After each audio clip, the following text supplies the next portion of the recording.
ಮಹಿಷಾಸುರ ಅನ್ನೋ ಎಮ್ಮೆಯಿಂದ ಮಹಿಷಾಸುರನ ಜನನ ಆಯಿತು. ಅದಕ್ಕೆ ಪುರಾಣಗಳಲ್ಲಿ ಇವರನ್ನ ಮಹಿಷಾಸುರ ಅಂತಾರೆ. ಮಹಿಷಾಸುರ ಜನ್ಮದಿಂದಲೇ ಮಾಯಾವಿ ಅಸುರನಾಗಿದ್ದ. ಅವನ ಇಚ್ಛೆಯ ಅನುಸಾರ ಯಾವಾಗ ಬೇಕೋ ಎಮ್ಮೆ, ಯಾವಾಗ ಬೇಕೋ ಅಸುರನಾಗಿ ಪರಿವರ್ತನೆ ಆಗ್ತಿದ್ದ.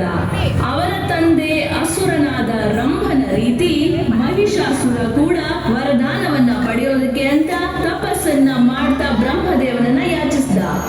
ಓಂ ಬ್ರಹ್ಮದೇವಾಯ ನಮಃ, ಓಂ ಬ್ರಹ್ಮದೇವಾಯ ನಮಃ, ಓಂ ಬ್ರಹ್ಮದೇವಾಯ ನಮಃ.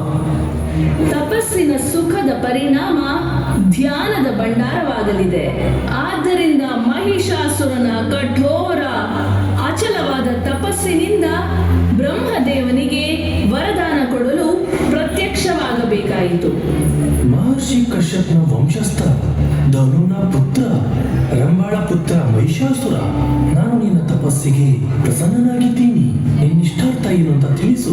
ಪ್ರಣಾಮಗಳು ಬ್ರಹ್ಮದೇವ, ನೀವಂತೂ ಅಂತರ್ಯಾಮಿ. ನನ್ನ ಅಪೇಕ್ಷೆ ಏನೆಂದು ನಿಮಗೆ ಖಂಡಿತವಾಗ್ಲೂ ತಿಳಿದಿದೆ. ನೀನು ಅಮರನಾಗುವ ವರವನ್ನು ಬಿಟ್ಟು ನೀನು ಇನ್ಯಾವುದೇ ವರವನ್ನು ಬೇಕಾದರೂ ಕೇಳಬಹುದು. ನಾವು ಅಸುರ ದೇವತೆಗಳ ತರ ಮೋಸ ಮಾಡಲ್ಲ. ನಾವು ಕಠೋರವಾಗಿ ಕಂಡ್ರೂ ಮೃದುವಾಗಿ ವರವನ್ನ ಬೇಡ್ತೀವಿ.